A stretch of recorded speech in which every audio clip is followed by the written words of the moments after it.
आदाब, नमस्कार। आप देख रहे हैं एनएन चैनल। मैं हूं शेख अहमद अली। प्राइम टाइम में आइए सबसे पहले नजर डालते हैं हेडलाइंस पर।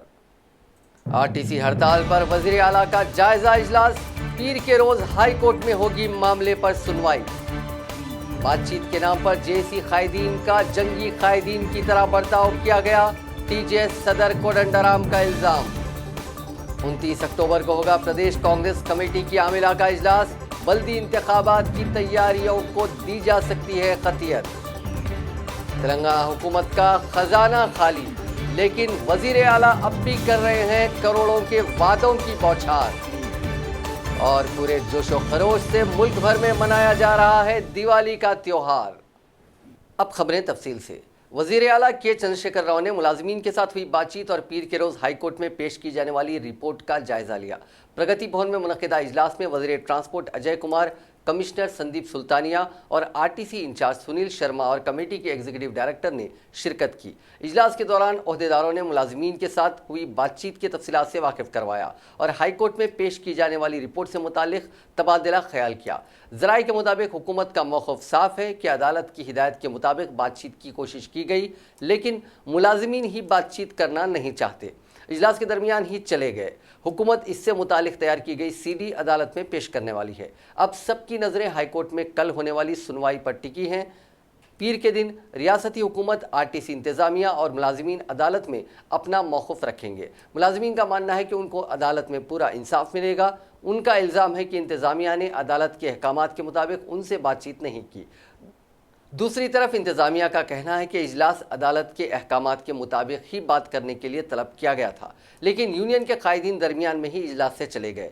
एक तरफ वज़ीर आला का सख्त मौक़िफ़, दूसरी तरफ मुलाजिमीन की हड़ताल के पेश नज़र अदालत का क्या फ़ैसला होगा, इस पर सबकी नज़र है। अदालत ने मुलाजमीन के 26 मुतालबात पर बातचीत करने की हिदायत दी थी, ताहम आरटीसी इंतज़ामिया ने सिर्फ 21 मुतालबात पर बात करने रजामंदी जाहिर की थी। इजलास में जो कुछ हुआ उसकी रिकॉर्डिंग भी की गई है, जिसको हुकूमत अदालत में पेश करके अपना पल्ला झाड़ने वाली है। इसके बाद ही पता चलेगा कि कौन सही है कौन गलत। इसके अलावा तनख्वाहों की अदायगी के बारे में अदालत सवाल कर सकती है, लेकिन इंतज़ामिया ने पहले ही वाज़ेह किया है कि कॉरपोरेशन में रकम मौजूद नहीं है, इसलिए तनख्वाहें अदा नहीं की जा सकती। सियासी मुबस्सिरीन का मानना है कि अदालत इस मामले में ज़्यादा मुदाखलत नहीं कर सकती, क्योंकि अदालत सिर्फ अवाम को होने वाली मुश्किलात को नज़र में रखते हुए फैसला दे सकती है। मुबस्सिरीन का मानना है कि यह मामला लेबर कोर्ट को जा सकता है। इस मामले में हुकूमत ने पूरी एहतियात से काम लेते हुए इस मामले से खुद को दूर रखा है। अदालत के फैसले के बाद अगर मामला लेबर कोर्ट तक ना जाए तो किसी न किसी को एक कदम पीछे हटना होगा।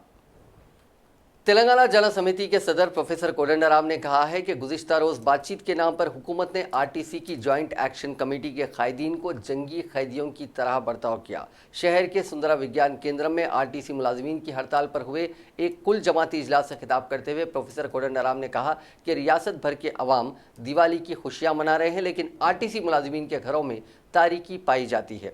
उन्होंने कहा कि रोशनी के इस त्योहार में हड़ताली मुलाजमीन के घरों में तारीकी काफ़ी अफसोसनाक अमल है। प्रोफेसर कोदंडराम ने हुकूमत से मुतालबा किया कि वह हाई कोर्ट की हिदायत के मुताबिक यूनियन के कायदीन के साथ बातचीत के अमल को फौरी मुकम्मल करे।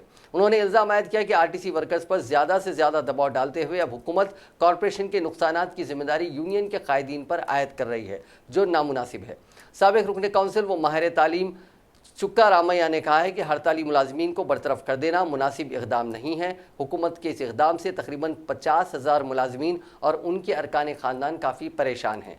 गुज़िश्ता रोज़ हुई बातचीत में यूनियन के कायदीन को सेलफोन साथ रखने की इजाज़त नहीं दी गई। जमहूरियत में इस तरह की बातचीत का पहला वाक़या है। चुक्का रामैया ने हुकूमत को मशवरा दिया कि वह हाईकोर्ट के अहकामात के नाम पर बराए नाम बातचीत ना करें। बातचीत ऐसी हो जिसका नतीजा बरामद हो सके। साबिक रुकन काउंसिल नागेश्वर राव ने हुकूमत पर तनकीद करते हुए कहा कि गुज़िश्ता रोज़ की बातचीत सिर्फ अदालत में पेश करने के लिए की गई। उन्होंने कहा कि आरटीसी के नुकसानात के मामले में वर्कर्स और हुकूमत के दावे मुतफर्रिक हैं। प्रोफेसर हरगोपाल ने कहा कि आरटीसी का मसला सिर्फ 50,000 वर्कर्स की मुलाजिमतों से जुड़ा नहीं है, बल्कि ये रियासत भर का मसला है और कॉरपोरेशन की बका का भी मसला है। हड़ताल की वजह से रियासत भर में ट्रांसपोर्ट निज़ाम दरहम बरहम हो गया है, जिससे दही इलाकों के अवाम को शदीद मुश्किलात का सामना करना पड़ रहा है। प्रोफेसर हरगोपाल ने हुकूमत को मशवरा दिया कि वो जिम्मेदारी के साथ बातचीत के अमल को किसी तीसरे फरीक के ताउन से मुकम्मल करें। एमआरपीएस के सदर मंदा कृष्णा मादिगा ने इल्जाम आयद किया है कि चीफ मिनिस्टर चंद्रशेखर राव ने दानिस्ता तौर पर आरटीसी जेसी के कायदीन से हुई बातचीत को नाकाम बना दिया। संगारेड्डी में आरटीसी वर्कर्स के एहतजाज में हिस्सा लेते हुए उन्होंने कहा कि चीफ मिनिस्टर चंद्रशेखर राव को वर्कर्स से ज्यादा अपने मफादात अजीज हैं। आरटीसी के असासेजात को फरोख्त करने कॉरपोरेशन की निजीकारी की साजिश कर रहे हैं। हुजूरनगर के ज़मीनी इंतखाब में कामयाबी के बाद चीफ मिनिस्टर के रवैये में तब्दीली आई है। तेलंगाना तहरीक के वक्त चंद्रशेखर राव के पास फार्म हाउस नहीं था। तेलंगाना की तश्कील और टीआरएस के बरसरे इख्तिदार आने के बाद चंद्रशेखर राव का फार्म हाउस कायम हुआ। उन्होंने कहा कि गलत पॉलिसियों और फैसलों से रियासत को मखरूज बना दिया गया है और अपने खानदान की असासेजात में इजाफा कर लिया गया। मंदा कृष्णा मादिगा ने इल्ज़ाम लगाया कि चीफ मिनिस्टर को गैर महसूब असासेजात बनाने में आबपाशी प्रोजेक्ट्स ने अहम रोल अदा किया। कालेश्वरम प्रोजेक्ट की तामीर में बड़े पैमाने पर धांधलियां हुई हैं। उन्होंने कहा कि तेलंगाना समाज की मुकम्मल तायद आरटीसी वर्कर्स के साथ है। उन्होंने वर्कर्स को मशवरा दिया कि वो परेशान ना हो, उनकी लड़ाई में तेलंगाना समाज साथ साथ है। तेलंगाना प्रदेश कांग्रेस कमेटी के सदर व नलगुंडा एमपी उत्तम कुमार रेड्डी ने पीर के रोज आरटीसी की जेएसी की जानिब से कलेक्ट्रेट्स के मुहासरे के एहतजाजी प्रोग्राम को कामयाब बनाने की पार्टी कैडर से अपील की है। सहाफत के लिए जारी बयान में उन्होंने कहा कि जेएसी के प्रोग्राम में पार्टी कायदीन और वर्कर्स हिस्सा लेंगे और इसको कामयाब बनाएंगे। उत्तम कुमार रेड्डी ने कहा कि 29 अक्टूबर को तेलंगाना प्रदेश कांग्रेस कमेटी के आमिला का इजलास मुनक्किद होगा। कुल हिंद कांग्रेस कमेटी की हिदायत पर आमिला का इजलास मुनक्किद किया जा रहा है। इस इजलास में कुल हिंद कांग्रेस के अहम कायदीन शिरकत करेंगे, जिसमें मरकज़ की बीजेपी हुकूमत की माशी पॉलिसियों और मुल्क के माशी बहरान पर रियासती कायदीन में शऊर बेदार किया जाएगा। उन्होंने कहा कि बीजेपी हुकूमत के खिलाफ सिलसिलावार तहरीकें शुरू करने का मंसूबा तैयार किया जा रहा है।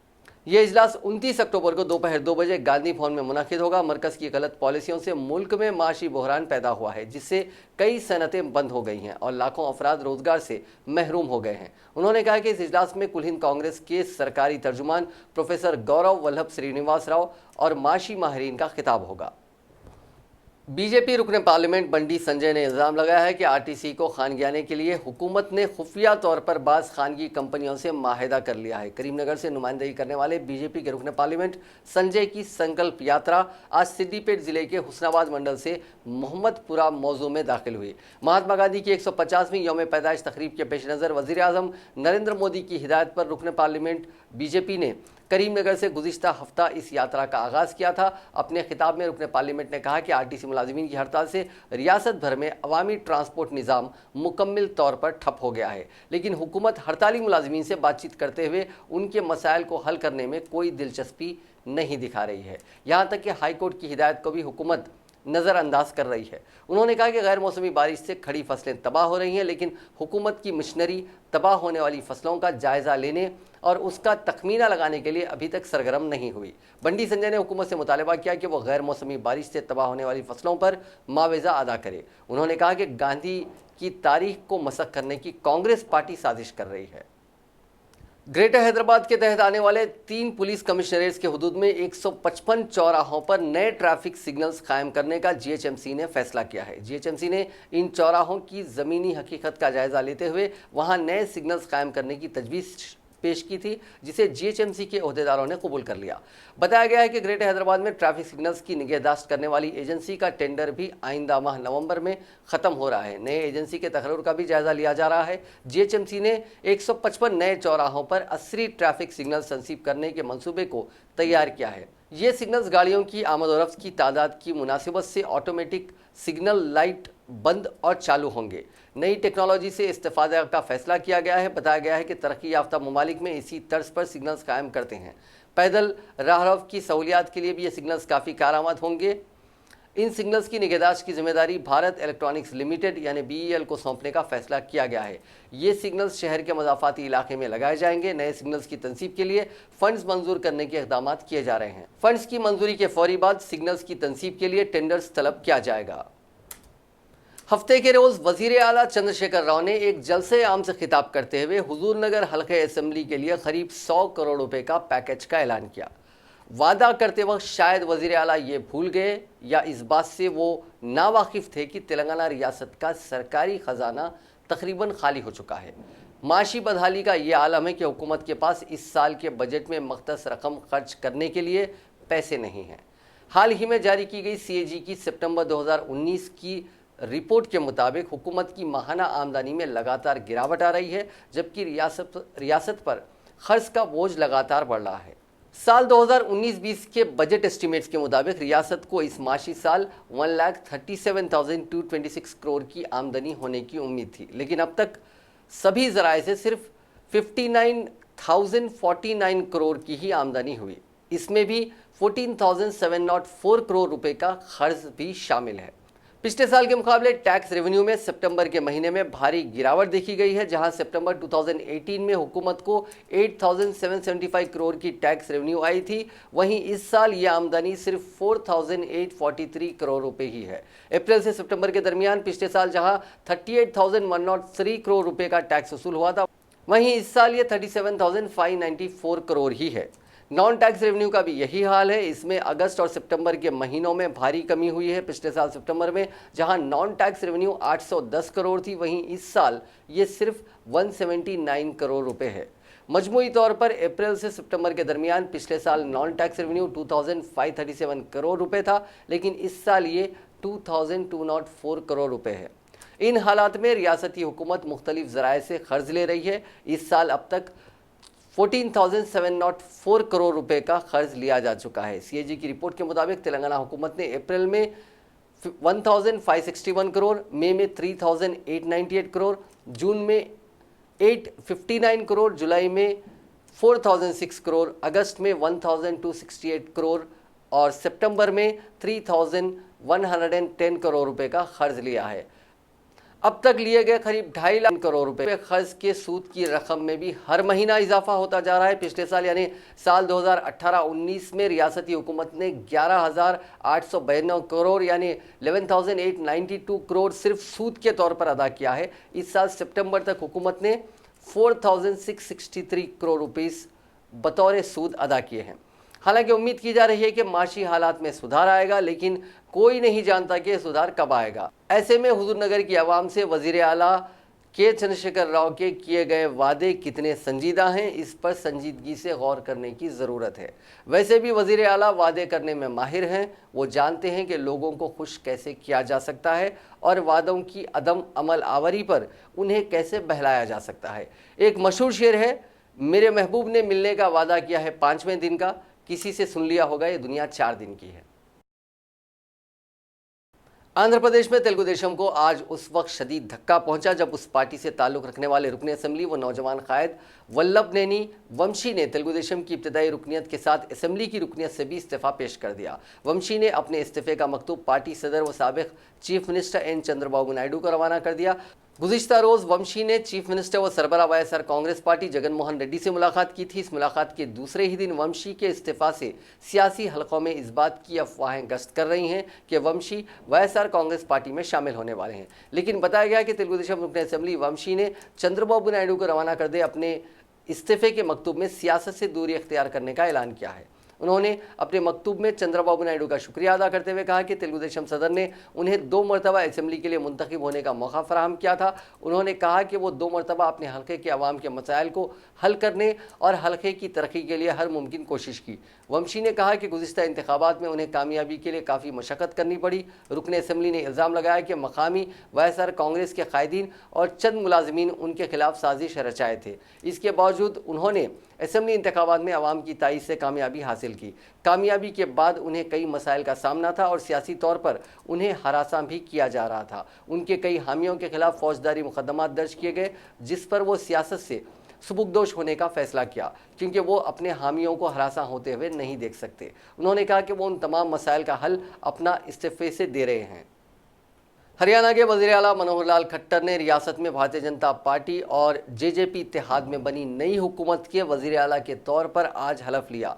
वो मुसलसिल दूसरी मरतबा रियासत के वज़ीर आला बने हैं। उनके साथ जेजेपी के सरबराह दुष्यंत चौटाला ने नायब वज़ीर आला का हलफ लिया। यहाँ राजभवन में मुनक़िदा एक तकरीब में गवर्नर सत्यदेव नारायण आर्या ने खट्टर और चौटाला को ओहदे और राजदारी का हलफ दिलाया। इन दोनों के अलावा मखलूत हुकूमत के किसी भी दूसरे काबीना या वजीर ममलिकत ने हलफ नहीं लिया। अब नई हुकूमत की काबीना को बाद में हलफ दिलाया जाएगा। इस मौके पर बीजेपी के कौमी एग्जीक्यूटिव चेयरमैन जगत प्रकाश नड्डा, हिमाचल प्रदेश के वजीर आला जे राम ठाकुर, शिरोमणि अकाली दल के सरपरस्त और पंजाब के साबिक वजीर आला प्रकाश सिंह बादल, बीजेपी के कौमी तंजीम के वजीर BL संतोष, पार्टी के रियासती उमूर के इंचार्ज डॉक्टर अनिल जैन, चंडीगढ़ के बीजेपी सदर संजय टंडन और पार्टी के दीगर सीनियर लीडर और हरियाणा हुकूमत के सीनियर अफसर मौजूद थे। रियासत में गुज़िश्ता 21 अक्टूबर को असेंबली इंतखाबात हुए थे और 24 अक्टूबर को हुई वोटों की गिनती में किसी भी पार्टी को वाज़ेह अक्सरियत न मिल पाने की वजह से बीजेपी ने जेजेपी के 10 और 7 आज़ाद उम्मीदवार मेंबरान असेंबली की हिमायत से रियासत में हुकूमत बनाई है। बीजेपी को इस इलेक्शन में 40 सीटें मिली थीं। कांग्रेस ने हरियाणा में भारतीय जनता पार्टी बीजेपी और जन नायक पार्टी यानी जेजेपी की मखलूत हुकूमत पर तंज करते हुए कहा कि इख्तिदार की हवस में तश्कील दी गई हुकूमत में शामिल दोनों पार्टियों को मुबारकबाद।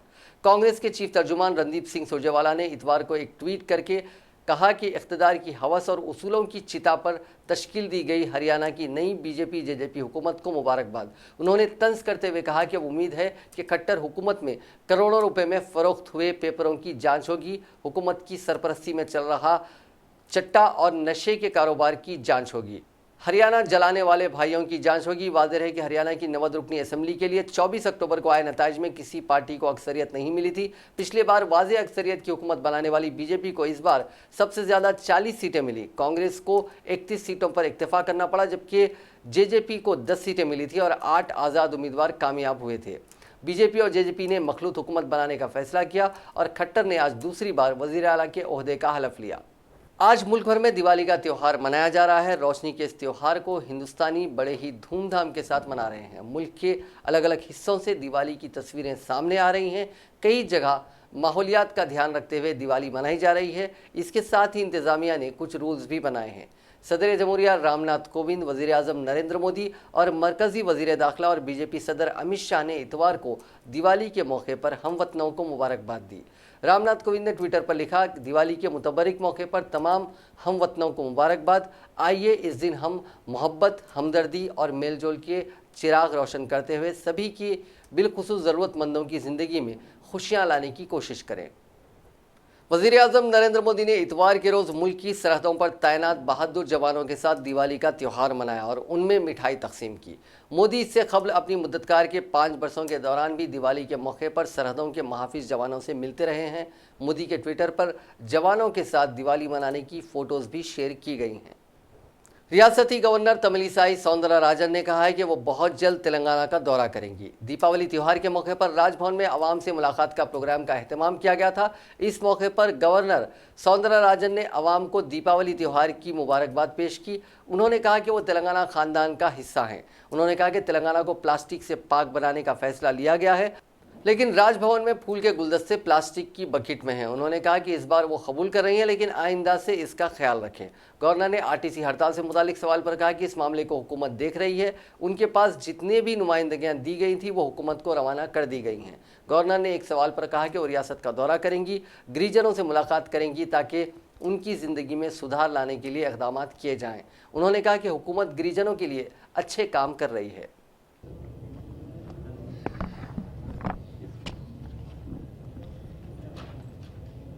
తెలంగాణ రాష్ట్ర ప్రజలందరికీ దీపావళి పండుగ శుభాకాంక్షలు.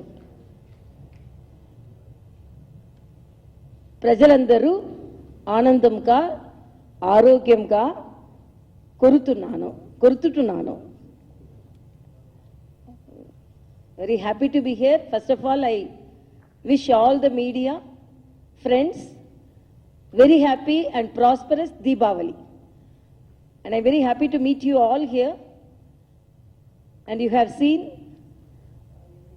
the brothers and sisters and elders of Telangana has come to Rajbhavan for giving their wishes and blessings to me, and I'm very happy to receive all the wishes and blessings. Jammu Kashmir को खास रियासत का दर्जा देने वाले article 370 को ख़त्म कर दिए जाने के बाद हिफाजती इंतजाम के तहत लगाई गई मुख्तलिफ पाबंदियों के चलते पिछले 3 महीनों के दौरान कश्मीर घाटी में कारोबारी अफराद को 10,000 करोड़ रुपए से ज़्यादा का नुकसान होने का अंदेशा है। मरकज़ी हुकूमत ने 5 अगस्त 2019 को जम्मू कश्मीर में आर्टिकल 370 के ज़्यादातर प्रोविजंस को बेअसर कर दिया था। उसके बाद रियासत में कई तरह की पाबंदियाँ लगाई गईं। इतवार के रोज इन पाबंदियों के लागू हुए 84 दिन हो गए हैं। इन पाबंदियों के चलते अहम बाजार ज्यादातर वक्त बंद रहे और पब्लिक ट्रांसपोर्ट सिस्टम भी सड़कों से नदारद रहा। Kashmir chambers of commerce and industry के सदर नशीन शेख आशिक के मुताबिक शहर के लाल चौक इलाके में कुछ दुकानें सुबह के वक्त और शाम को अंधेरा होते वक्त खुलती हैं, लेकिन अहम बाजार बंद हैं। शेख आशिक ने कहा कि कितना नुकसान हुआ है इसका अंदाज़ा अभी लगाना मुश्किल है, क्योंकि हालात अभी तक मामूल पर नहीं आए हैं।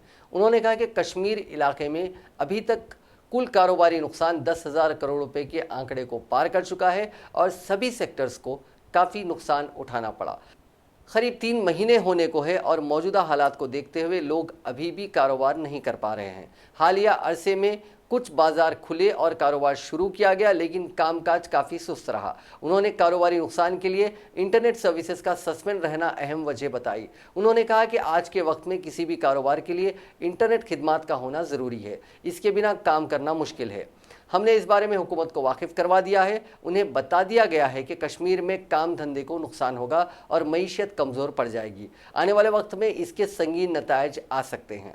हैंडीक्राफ्ट सेक्टर की बात करें तो इससे जुड़े लोगों को जुलाई अगस्त महीने में ऑर्डर मिलते हैं और फिर उन्हें क्रिसमस त्यौहार यानी नए साल के आसपास ये ऑर्डर पूरे करने होते हैं। ये दस्तकार कब अपने ऑर्डर पूरे कर पाएंगे? ये काम तभी हो पाएगा जब उन्हें कनेक्टिविटी मिलेगी। इसकी वजह से 50,000 के करीब बुनकरों और दस्तकारों को रोजगार का नुकसान हुआ है। उन्होंने कहा कि हुकूमत को इस पूरे नुकसान की जिम्मेदारी लेनी चाहिए और कारोबारियों और कारीगरों के नुकसान की भरपाई करने के लिए कदम उठाने चाहिए। बाबरी मस्जिद राम जन्मभूमि अराजी तनाज़े पर फैसला आने से कबल वज़ीर आज़म नरेंद्र मोदी ने इलाहाबाद हाई कोर्ट के फैसले को याद करते हुए कहा कि उस वक्त तमाम हमवतनों ने ज़बरदस्त तहम्मुल का सबूत दिया था, जिससे मुल्क ने शानदार तब्दीली महसूस की थी। मोदी ने अपने माहाना मन की बात प्रोग्राम में आज कहा कि उन्हें याद है कि सितंबर 2010 में जब राम जन्मभूमि पर इलाहाबाद हाई कोर्ट ने अपना फैसला सुनाया था। ज़रा उन दिनों को याद कीजिए, कैसा माहौल था, भांत भांत के कितने लोग मैदान में आ गए थे, कैसे कैसे ग्रुप उन हालात का अपने अपने तरीके से फ़ायदा उठाने के लिए खेल खेल रहे थे। माहौल में इश्तियाल पैदा करने के लिए किस किस किस्म की ज़बानें बोली जाती थी, मुख्तलिफ आवाज़ों में तलखी पैदा करने की भी कोशिश होती थी। कुछ बयानबाजों ने और कुछ बड़बोलों ने सिर्फ और सिर्फ खुद को चमकाने के इरादे से न जाने क्या क्या बोल दिया था, कैसी कैसी गैर जिम्मेदाराना बातें की थी। उन्हें सब याद है, लेकिन ये सब कुछ ज़्यादा दिन नहीं चला और जैसे ही फैसला आया एक खुशगवार और हैरत अंगेज तब्दीली मुल्क ने महसूस की।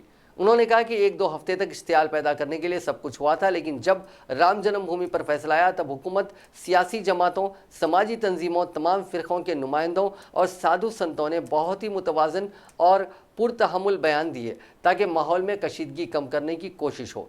मैं जब भी उन दिनों को याद करता हूँ दिल को खुशी होती है। अदलिया के विखार को बहुत ही पुरविखार तरीके से एहतराम किया गया और कहीं पर भी कशीदगी का माहौल नहीं बनने दिया गया। ये बातें हमेशा याद रखनी चाहिए, ये हमें बहुत ताकत देती हैं। वो दिन, वो लम्हे हम सब के लिए एक फ़र्ज़ का एहसास है। उन्होंने कहा कि इत्तेहाद मुल्क को कितनी ताकत देता है, ये उसकी एक मिसाल है। बीएसपी सुप्रीमो मायावती ने मरकज़ और रियासती हुकूमत पर अवामी मफादात की अनदेखी करने का इल्ज़ाम लगाते हुए कहा कि तरक्की का डंका पीट कर सियासी फ़ायदा हासिल करने की कोशिश की जा रही है, जिससे समाजी अदम मसावात रोज़ बरोज़ बढ़ता जा रहा है। दिवाली की मुबारकबाद देने के साथ ही बीजेपी हुकूमत पर निशाना लगाते हुए मायावती ने इतवार को कहा कि घर परिवार की खुशी में ही ज़िंदगी की खुशियाँ पिन्हा हैं और ऐसे में तमाम ही तबक़ात के गरीब और ज़रूरतमंद पड़ोसियों के तई अपनी ज़िम्मेदारी को ना भुलाया जाए तो बेहतर है। अक़वाम मुत्तहिदा के सेक्रेटरी एंटोनियो गुतेरेस के बयान का हवाला देते हुए उन्होंने कहा कि ग्लोबलाइजेशन के साथ साथ नई टेक्नोलॉजी का बेतहाशा इस्तेमाल से समाज में अदम मसावात में लगातार इजाफा हो रहा है। मुल्क में जो भी तरक्की हो रही है और उसका डंका पीट कर इसका सियासी फ़ायदा हासिल करने की कोशिश की जा रही है। इससे मुल्क की तकरीबन 130 करोड़ आबादी में से ज़्यादातर गरीब, मेहनतकुश और ज़रूरतमंद अफराद का कोई फ़ायदा नहीं हो पा रहा है, बल्कि इससे अमीर लोग और ज़्यादा अमीर होते जा रहे हैं। मायावती ने कहा कि मुल्क की 130 करोड़ आवाम की असली तरक्की नहीं है और इसलिए हिंदुस्तान गरीबी, बेरोज़गारी वगैरह के संगीन मसाइल वाला मुल्क बन गया है। इसकी असली वजह यह है कि हुकूमतें यहाँ के शहरियों की नहीं सुन रही हैं और मनमाने तरीके से काम कर रही हैं, जिसका नतीजा अभी इख्तिताम पजीर होने वाले असम्बली इंतखाबात में देखने को मिला है। अक़वाम मुत्तहिदा के सेक्रेटरी की बातों पर अगर हुकूमत ध्यान दे तो बेहतर होगा। तमिलनाडु के तिरुचि में बोरवेल में गिरे 2 साल के बच्चे सुरजीत को बाहर निकालने की कोशिश इतवार के रोज तीसरे दिन भी जारी रही। बच्चा 100 फीट की गहराई पर फंसा है। बचाव कर्मी बोरवेल के बराबर गड्ढा बनाकर बच्चे तक पहुंचने की कोशिश कर रहे हैं। बचाव काम में एनडीआरएफ, एसडीआरएफ और फायर डिपार्टमेंट की टीमें शामिल हैं। तमिलनाडु हुकूमत के 2 वुज़रा सी विजय भास्कर और वेलमंडी नटराजन मौके पर मौजूद है। सुरजीत जुमे की शाम खेलने के दौरान बोरवेल में गिर गया था। पहले वो 35 फीट की गहराई पर फंसा था, लेकिन हफ्ते के रोज फिसलकर बोरवेल में 100 फीट की गहराई पर चला गया। इसके बाद से बच्चे तक जल्द से जल्द पहुंचने का काम तेज कर दिया गया है। ओहदेदारों के मुताबिक बच्चे तक ऑक्सीजन की लगातार सप्लाई की जा रही है। इस कोशिश में 6 टीमें जुटी हैं। लंबे वक्त तक बच्चे के रोने की आवाज़ बचाव टीम को सुनाई दे रही थी। ओहदेदारों ने उम्मीद जाहिर की कि बच्चा महफूज है और सांस ले रहा है। बच्चे के आसपास गीली मिट्टी की परत होने की वजह से बचाव टीम उसकी सेहत के बारे में कुछ भी अंदाज़ा नहीं कर पा रही है। फिल्म स्टार रजनीकांत ने भी सुरजीत के महफूज बाहर निकलने की दुआ की है। अमरीकी सदर डोनाल्ड ट्रंप ने दावा किया है कि दौलत इस्लामिया इराक और शाम का सरबराह अबू बकर अल बगदादी मारा गया है। बगदादी की मौत की खबर के बाद उन्होंने व्हाइट हाउस में मीडिया से गुफ्तगू की। ट्रंप ने कुछ ही घंटे कबल बगदादी की मौत के बारे में बिलवास्ता तौर पर ट्वीट किया था। व्हाइट हाउस में मीडिया के सामने एक बार उन्होंने इस बात की फिर तस्दीक की। ट्रंप ने कहा कि बगदादी ने खुदकुशी की है। ट्रंप ने वाज़ेह किया कि डीएनए टेस्ट में भी बगदादी की मौत की तस्दीक हो गई है। ट्रंप ने कहा कि बगदादी के साथ उसके 3 बच्चे भी हलाक हो गए हैं, लेकिन ये अमरीकी फ़ौजी कार्रवाई में नहीं मारे गए बल्कि अपने आप को धमाके से उड़ा लिया। उन्होंने मजीद कहा कि अमरीकी फ़ौज के धावों के दौरान बगदादी सुरंग में छुपा हुआ था और इस दौरान बगदादी ने खुद को बम से उड़ा लिया। इस कार्रवाई में 2 घंटे लगे हैं। ट्रंप ने कहा कि बगदादी के जिस्म को धमाके से नुकसान पहुंचा है और डीएनए टेस्ट से इसकी तस्दीक हुई है। अबू बकर बगदादी एक चालाक और पुरइसरार सियाहपोश शख्स था जो बढ़ती हुई शोरिश को आलमी दहशतगर्दी के नेटवर्क में तब्दील करने में कामयाब हो गया। यहाँ तक कि उसने 100 ममालिक से दसियों हजार दहशतगर्द भर्ती कर लिए। The world's #1 terrorist leader to justice. Abu Bakr al-Baghdadi is dead. He was the founder and leader of ISIS, the most ruthless and violent terror organization anywhere in the world. The United States has been searching for Baghdadi for many years. Capturing or killing Baghdadi has been the top national security priority of my administration. U.S. Special Operations Forces executed a dangerous and daring nighttime raid in northwestern Syria and accomplished their mission in grand style. Pakistan के मशहूर और मारूफ नात-ख्वां यूसुफ मेमन का तवील अलालत के बाद कराची में इंतकाल हो गया। यूसुफ मेमन तवील अरसे से सांस की तकलीफ में मुब्तला थे। उनकी उम्र 60 बरस थी। मरहूम की नमाज जनाजा पीर को बाद नमाज ज़ोहर पहाड़ी मस्जिद शहीद मिल्लत रोड पर अदा की जाएगी। मरहूम के फर्जंद हुसैन मेमन ने अपने वालिद के इंतकाल की इत्तला फेसबुक पर दी। नाजरीन, आखिर में एक बार फिर से नजर डालते हैं हेडलाइंस पर। आरटीसी हड़ताल पर वजीर आला का जायजा इजलास। पीर के रोज हाई कोर्ट में होगी मामले पर सुनवाई। बातचीत के नाम पर जेसी कायदीन का जंगी कायदीन की तरह बर्ताव किया गया। टीजेएस सदर कोदंडराम का इल्जाम। 29 अक्टूबर को होगा प्रदेश कांग्रेस कमेटी की आमिला का इजलास। बल्दी इंतखाबात की तैयारियों को दी जा सकती है खतियत। तेलंगाना हुकूमत का खजाना खाली, लेकिन वजीर आला अब भी कर रहे हैं करोड़ों के वादों की बौछार। और पूरे जोशो खरोश से मुल्क भर में मनाया जा रहा है दिवाली का त्योहार। नाजरीन, आज के प्राइम टाइम में बस इतना ही। देखते रहिए INN चैनल।